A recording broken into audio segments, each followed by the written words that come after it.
बहराइच जिले के महसी तहसील क्षेत्र में कल आदमखोर भेड़ियों का एक बार फिर से आतंक देखने को मिला। भेड़िए के हमले में एक 2.5 साल की मासूम बच्ची की मौत हो गई, तो वहीं 2 महिलाएं भी भेड़िए के हमले में घायल हो गई। इन दोनों घायलों का इलाज अस्पताल में चल रहा है। वहीं भेड़ियों के हमले पर अब सीएम योगी आदित्यनाथ ने निर्देश दिए हैं। सीएम योगी ने कहा कि प्रदेश के कुछ क्षेत्रों में आदमखोर भेड़िए या तेंदुए द्वारा हमले किए जा रहे हैं, उन्हें हर हाल में नियंत्रित करने का और पकड़ने का प्रयास किया जाए। इसके साथ ही अगर आवश्यकता पड़ती है तो अनुरूप कदम भी उठाएं। वहीं पूर्व में दिए गए निर्देशों के अनुसार प्रशासन, पुलिस, वन विभाग, स्थानीय पंचायत और राजस्व विभाग क्षेत्र में व्यापक जन जागरूकता पैदा करे। साथ ही मुख्यमंत्री ने कहा कि लोगों को सुरक्षा के उपाय के बारे में भी जानकारी दें।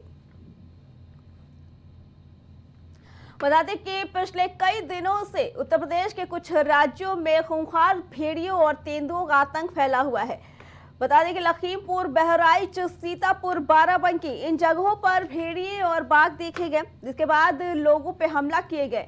इसी में 6 भेड़ियों की वारदात सामने आई थी। सबसे पहले ये घटना बहराइच की थी, जहां 6 भेड़ियों का आतंक सामने आया, जिसमें से वन विभाग ने 4 भेड़ियों को पकड़ लिया। फिर भी 2 भेड़िए अभी भी खुलेआम घूम रहे हैं।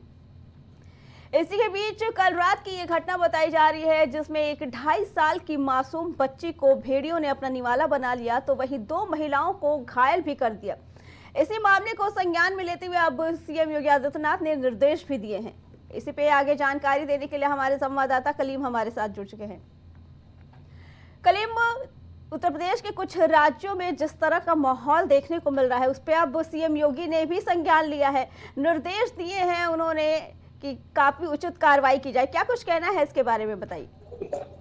देखिए अर्चना जी, जिस तरीके से बात की जाए, जो बहराइच में भेड़ियों का जो आतंक है, उस मामले को लेकर के लगातार जो यूपी के मुख्यमंत्री योगी आदित्यनाथ है वो मॉनिटरिंग तो करते हुए नजर आ रहे हैं, क्योंकि मॉनिटरिंग के जरिए ही वहां का जो कॉम्बिंग का ऑपरेशन है वो भी लगातार चल रहा है। और फिलहाल जिस तरीके से अब जो मुख्यमंत्री योगी आदित्यनाथ ने एक बड़ा फैसला लिया है, और फैसला ये दिया गया है कि सभी वहां पर जो अधिकारी है या फिर जो वन विभाग की टीम है या फिर स्थानीय पुलिस है, वो पूरी तरीके से अब इस मामले में एक बड़ा कदम उठाए। क्योंकि अभी तक वहां पर जिस तरीके से लोगों की जो मौत की बात की जाए, वो जो मौत हुई है और जो घायलों की संख्या लगातार बढ़ रही है, उसको लेकर के जो कई जगह पिंजरा भी लगाए गए थे, लेकिन उन पिंजरों में ये जो भेड़िया है वो कैद नहीं हो पा रहे हैं। और जो जिस तरीके से ड्रोन से निगरानी की बात की जाए, वहां के स्थानीय लोगों के अंदर एक जो भय फैला हुआ है, उस भय से लोगों को मुक्त कराने के लिए जो एक बड़ा ऑपरेशन चलाने की बात की जा रही है, उसको लेकर के भी अब मुख्यमंत्री पूरी तरीके से सख्त हो चुके हैं। और इसी मामले को लेकर के आज वहां के जो अधिकारी हैं उनको भी निर्देश दिए गए हैं, क्योंकि वहां के जो ग्रामीण लोग हैं वो लगातार रज्जगा भी करते हुए नजर आ रहे हैं। रज्जगा करने के साथ साथ